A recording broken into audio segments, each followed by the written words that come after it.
பாஜகவிற்கும் எந்த பிரச்சனையும் இல்லை. எடப்பாடி பழனிசாமி முதல்வர் வேட்பாளராக அறிவித்ததை ஏற்றுக்கொள்ள முடியாது என்ற காரணத்தினால்தான் செப்டம்பரில் கூட்டணியில் இருந்து வெளியே வந்தோம்.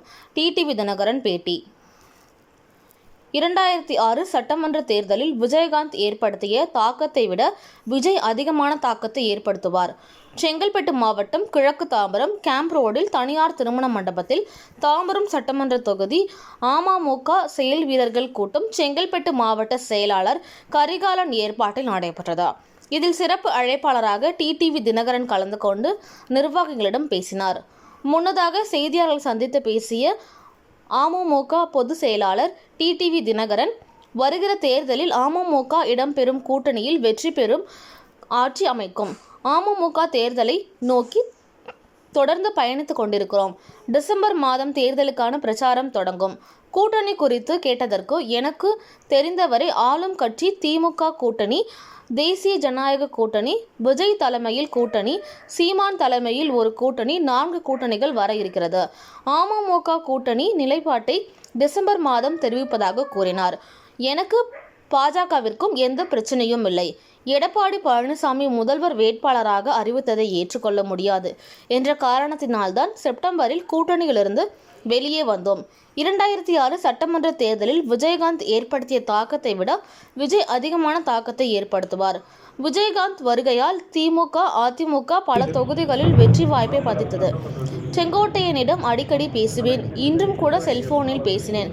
அது அதிமுக கூட கிடையாது. எடப்பாடி திராவிட முன்னேற்ற கழகம், புரட்சி தமிழர் தலைவர் ஆரம்பித்த இயக்கத்தின் அடிப்படை சிறப்பாக சட்ட திட்டமே. பொதுச் செயலாளர் பதவிக்கு யார் வேண்டுமானாலும் போட்டியிடலாம். பழனிசாமி கைகாரியத்தால் வேறு எந்த கட்சியிலும் இல்லாத சிறப்பு விதிகளை அடிப்படை உறுப்பினர்கள் பொதுச் செயலாளர்கள் தேர்ந்தெடுக்க வேண்டும் என்பதற்காக காரணமே புரட்சி தலைவரை திமுகவிலிருந்து நீக்கியதில் அந்த வழியில் காரணமாக கட்சியை ஆரம்பித்த விதியை கொண்டு வந்தார். தேர்தல் முடிந்த பிறகு பழனிசாமியின் பொதுச் செயலாளர் பதவிக்கு முடிவுரை எழுதப்பட்டது. அம்மாவின் தொண்டர்கள் பழைய அதிமுகவை உருவாக்குவதற்கு உறுதுணையாக இருப்போம் என்றார்.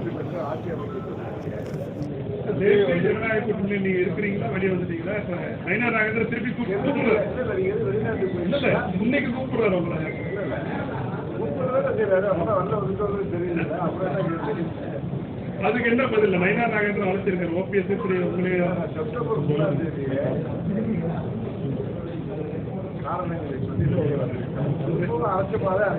விஜயை மிரட்டி பாக்குறாங்கன்னு சொல்லிட்டு அவர் வெளிப்படையா அன்னைக்கு பிரச்சாரத்தில் சொல்லியிருக்காரு. எங்களை மிரட்டி பாக்குறாங்க, இங்க பேசாதீங்க அங்க பேசாதீங்க கருத்து என்ன?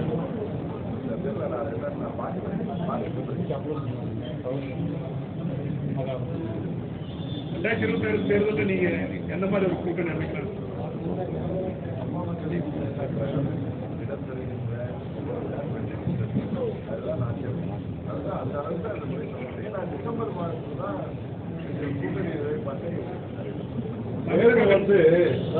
முகத்தை தொடக்கிறேன், அவர் முகத்தை முடிக்க போறேன்னு சொல்றாங்க.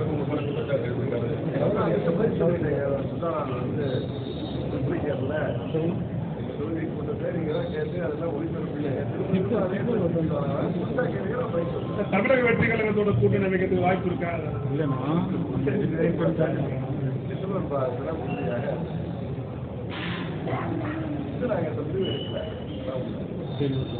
சட்டமேட்டு அம்மா மக்கள் முன்னேற்ற கழகம் தனிமையாக தான் இருக்கு. எந்த ஒரு அணியிலும் இல்லை.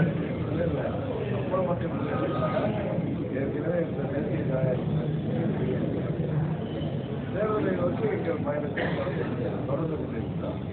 உங்களுக்கு தெரியும், கடந்த 2 மாதங்களாக தமிழ்நாடு முழுவதும் ஒவ்வொரு சட்டமன்ற தொகுதியும் பெற்று எப்படி கிட்டத்தட்ட 200 நிர்வாகிகளை தேர்தல் பணியாற்ற போகிறவர்களை கட்சியை ஏற்றுக் கொண்டிருப்பவர்களை சந்திக்கிற மாதிரி நிறைய தொகுதிகளில் எங்களுக்கு நிர்வாகிகளை சந்தித்து வருகிறோம். இந்த 2 மாதங்கள் அதை போல தொடர்ந்து டிசம்பர் மாதத்திலிருந்து எங்களுடைய தேர்தலுக்கான பிரச்சாரம் மற்றும் வீரர்கள் எங்களுக்கு தெரிஞ்சவங்க நாங்கள் திருப்பி கேட்டுப்போம். உங்கள் தலைமையில் கூட்டணி எதனா உருவாகுமா? ஏன்னா பிஜேபியே திட்டுறீங்க, காரசாரமாக பேசுறீங்க, திமுகவும் காரசாரமாக பேசுறீங்க, எடப்பாடியும் காரசாரமாக பேசுறீங்க. இல்லை உங்கள் தலைமையில் எதனா ஒரு கூட்டணி உருவான்னு நாங்கள் எதிர்பார்க்குறோம். எனக்கு தெரிஞ்சவரை தேசிய ஜனநாயக விஜய் அவர்கள் தலைமையிலான சீமான் அவர்கள் தலைமையில் ஒரு கூட்டணி வரலாம் என்று நான் அதுல என்ன நீங்க போவீங்களா இல்ல தனி கூட்டணி வைப்பீங்களான்னு தான் கேட்கிறோம். சீமான் உள்ளிட்டவர்களோட சேர்ந்து அமமுக கூட்டணி வைக்குமா? சீமான் தலைமையில் அமமுக கூட்டணி கூட்டணிகள் வர இருக்கின்றன. அம்மா மக்கள் முன்னேற்ற கழகத்தின் கூட்டணி நிலைப்பாட்டை டிசம்பர் மாதம் தான் தெரிவிக்கும். திமுக கூட்டணி அதே அணியா இருக்கும் பொழுது இந்த மாதிரி 4 அணியா நிக்கிறது அவங்களுக்கு சாதகமா இருக்குன்னு நினைக்கிறீங்களா நீங்க? மக்கள் யாருக்கு சாதகமாக இருக்கிறாங்களோ அவங்க அதுதான் நடக்கும். அரித்மெட்டிக்கா அவங்க தான் அதிகமா வாக்கு வாங்குறாங்க. கூட்டணி பலமா இருக்குது. வந்து அது தேர்தல் சொல்லிட்டு நானும் நம்ம சொல்வது சரியா இருக்காது. உங்களுக்கு தேர்தல் மே மாதத்தில் உங்களுடைய கேள்விகளுக்கு தான் பதில். தமிழகத்தில் அமமுக பலம் எந்த அளவுக்கு இருக்கு? குறிப்பாக இந்த தாம்பரம் தொகுதி, பல்லாவரம் தொகுதி, இந்த செங்கல்பட்டு மாவட்டத்தில் உங்களுடைய அமமுக எப்படி இருக்கு அது சொல்லுங்க. நீங்க தான் சொல்லுங்க. தாம்பரம் தொகுதியில் வீரர் கூட்டம் வந்திருக்கீங்க, எப்படி பண்ணணும் வீரர்கள்ல தலைவர் கூட்டம் இல்லை, நிர்வாகிகள் கூட்டம் தான். தலைவர் கூட்டம்னா இன்னும் நிர்வாகிகள் தான் 740 நிர்வாகிகளே வந்திருக்காங்க. அவங்க கூட கலந்துரையாடல். மறுபடியும் தேர்தலுக்கு முன்பு எங்கள் வேட்பாளர் அறிவிக்கப்பட்ட பிறகு தேர்தல் கூட்டத்தில் அறிவிச்சீங்களா சொன்னீங்க அறிவிக்கப்பட்ட பிறகு அப்படிங்கிற நல்ல நாள் பார்த்து அறிவிக்கப்பட்ட நான் சொல்லுவேன்.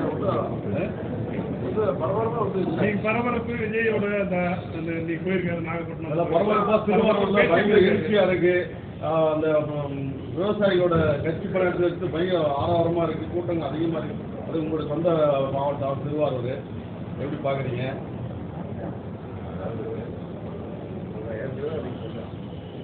யாரை பார்த்து யாருடைய கூட்டத்தை பார்த்து இந்த கட்சியை பார்த்து பொறாமைப்படாத முதலை உடையவர்கள்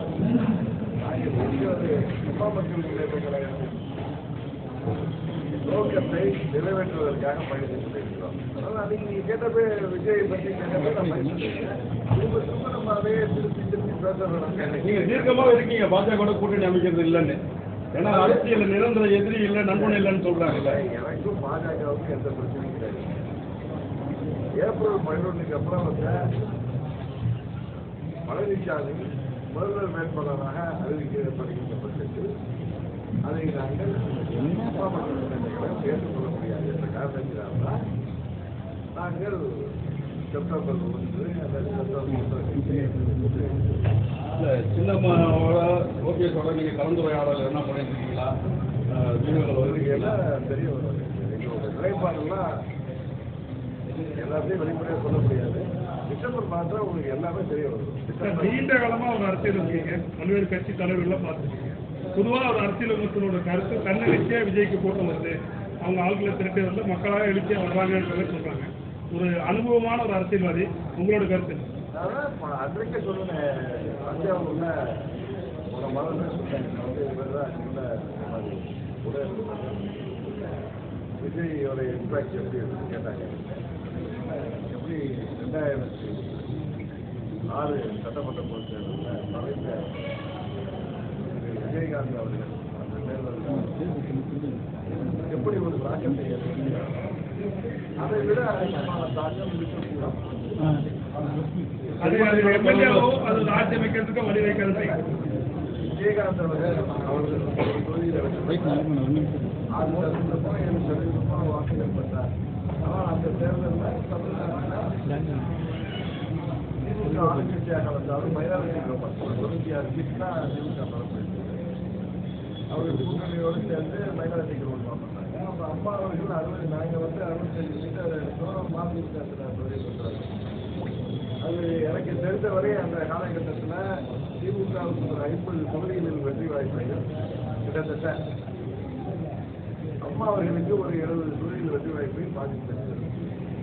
அதே போல இல்லை, அதை விட அதிக இந்த தேர்தலில் நீங்கள்லாம் ஜனிக்கின்றதை தாண்டி தாவரைக்காவின் தாக்கம் அதிகமாக இருக்கும் அப்படின்னு நான் நினைக்கிறேன். 2006 இந்த போல சமூக ஊடகங்கள் கிடையாது, இவ்வளவு பெரிய மீடியா ஆதரவு விஜயகாந்த் கிடையாது.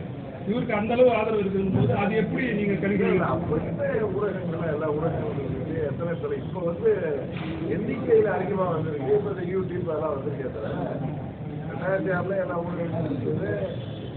அந்த காலகட்டத்திலேயே சினிமாங்கிறது இருந்துச்சு. அந்த காலத்திலேயே பல 30 ஆண்டுகளாக விஜயகாந்த் அவர்கள் உச்சபட்ச நடிகராக இருந்து அவரை அரசியல் பண்ணாரு. அதனால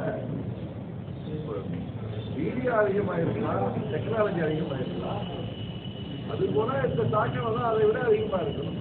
அதிக எம்எல்ஏக்கள் வர மாட்டாங்க, அதிகமா ஓட்டு வாங்குவாங்கன்றது உங்களுக்கு கருத்து. நான் அப்படிலாம் இன்டர்பிரேட் பண்ணல.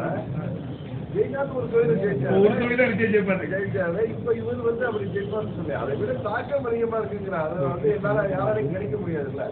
அது தேர்தல் முடிந்த பிறகுதான் தெரியும். அதிமுக நீக்கப்பட்ட செங்கோட்டையன் தொடர்புல இருக்கீங்களா? அதெல்லாம் பேசுனீங்களா? உடனே அவர் வந்து மூத்த இணைப்புல ரொம்ப மும்முரமா இருக்காருல்ல. அவரோட நான் அடிக்கடி பேசுறீங்க. நான் வரப்ப கூட ஏதோ சொல்ல பேசுறேன். செங்கோட்டையன் அந்த கெடு விழிச்சிருக்காங்கல்ல, எந்த அளவுக்கு அது இருக்கு? எனக்கு அதை பற்றி தெரியாது. அது அண்ணா திமுக அம்மா மக்கள் அதை பற்றி கேட்டால்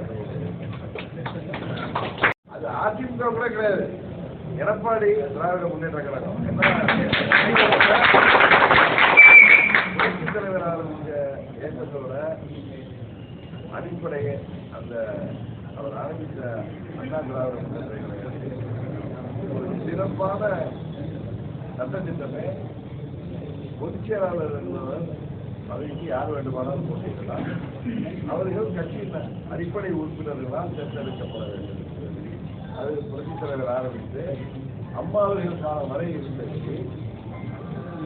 அண்ணன் பழனிசாமி கைங்கரியத்தால் அந்த விதியே மாற்றப்பட்டு அந்த அடிப்படையே தவிர்க்கப்பட்டு வேறு எந்த கட்சியிலும் இல்லாத ஒரு சிறப்பு விதியாக புரட்சித் தலைவர் ஆரம்பித்த அம்மா அனைத்து அண்ணா திராவிட முன்னேற்ற கழகம் இருந்த அடிப்படை உறுப்பினர்கள் பொதுச் செயலாளரை தேர்ந்தெடுக்க வேண்டும்.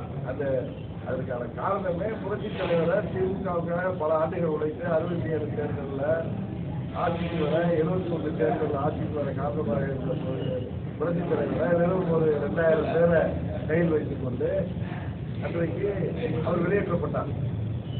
அந்த வழி அவர் வளர்த்தெடுத்த அண்ணாவின் இயக்கத்திற்கு தன்னை ஆட்சி அதிகாரம் இருக்கின்ற காரணத்தினால் அன்றைக்கு மறைந்த திரு கருணாநிதி அவர்கள் அந்த மாபெரும் தலைவரை, மக்கள் தலைவரை 67 தேர்தல் ஆட்சிக்கு வர முக்கியமாக காரணமாக இருந்தவரை, 71 தேர்தலிலும் ஆட்சிக்கு வர முக்கியமான காரணமாக இருந்தவரை ஏன் அண்ணா அவர்கள் மறைவுக்கு பிறகு புரட்சித் தலைவரின் கண்பார்வை அவருடைய ஆதரவு இருந்த காரணத்தினால்தான் முதலமைச்சராக கருணாநிதி வந்தார் என்பது எல்லோருக்கும் தெரியும். ஆனால் அவரை புரட்சித் தலைவர்கள் கட்சியில் கலக்கி கேட்டது காரணத்துக்காக பொருளாதாரம் சொன்னது அவரை ஜஸ்ட் லைக் தட் அவரை கட்சியை விட்டு நீக்கினார்கள். அதனால்தான் அந்த வழிதான் அவர் கட்சியை ஆரம்பித்த போது அடிப்படை உறுப்பினர்கள் தான் செயலாளரை தேர்ந்தெடுக்க வேண்டும் என்ற ஒரு விதியை கொண்டு வந்தார். அந்த விதியை தான் புரட்சித் தலைவர் கட்சிக்கு திறந்து அதே இன்னைக்கு நீக்கிவிட்டோட அந்த கட்சியின் பெயரும் 2.5 லட்சம் தான் இருக்கு. அதனால அது அண்ணா திமுக கிடையாது, அண்ணன் எடப்பாடி திராவிட முன்னேற்ற கழகம் தான். தேர்தல் முடிந்த பிறகு புரட்சித் தலைவரின் இயக்கம் அம்மாவின் கட்சிக்கான இயக்கத்தில் உறுதியாக பழனிசாமி என்ற தேர்தலோடு அவரது பொதுச்செயலாளர் பதவிக்கு முடிவுரை எழுதப்பட்டு அம்மாவின் தொண்டர்கள் அனைவரும் ஒன்று சேர்ந்து பழைய அண்ணா திமுகவை உருவாக்குவதற்கு நாங்கள்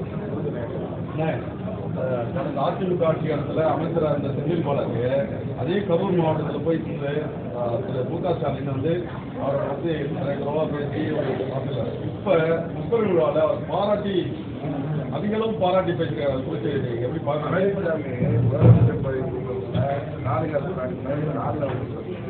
நீங்க எந்த ஊருங்கிறாரு அதெல்லாம் கேட்க மாட்டீங்க. அவர் ஆட்சி அதிகார அந்த இது ஓட்டெடுப்புல அதை காப்பாற்றி கொடுத்தவர்களுக்கு அந்த பயிருக்கு சட்டமன்ற உறுப்பினர் பதவியை கேட்டுக்கிறாரு. அதையெல்லாம் கேட்க மாட்டீங்க. இது செந்தில் பாலாஜி காமராஜர் போய் அவர் வேற கட்சிக்கு போறவங்களுக்கு நம்ம கேட்க வேண்டிய அவசியம் இல்லை. அதிமுக ஆட்சியில் இருக்கும்போது அவர் அந்த அளவுக்கு பேசினாரு. இப்ப பேசிருக்கிற புகழ் அதுவே ஒரே மனுஷன் பாக்குறப்ப கேளுங்க, என்ன அப்படி பேசுறீங்களா? உங்ககிட்ட கேட்க முடியும். இது என்னிட்ட கேட்க வேண்டிய கேள்வியே இல்லை. இது வந்து நீங்க முதலமைச்சர்கிட்ட கேட்க வேண்டிய கேள்வி.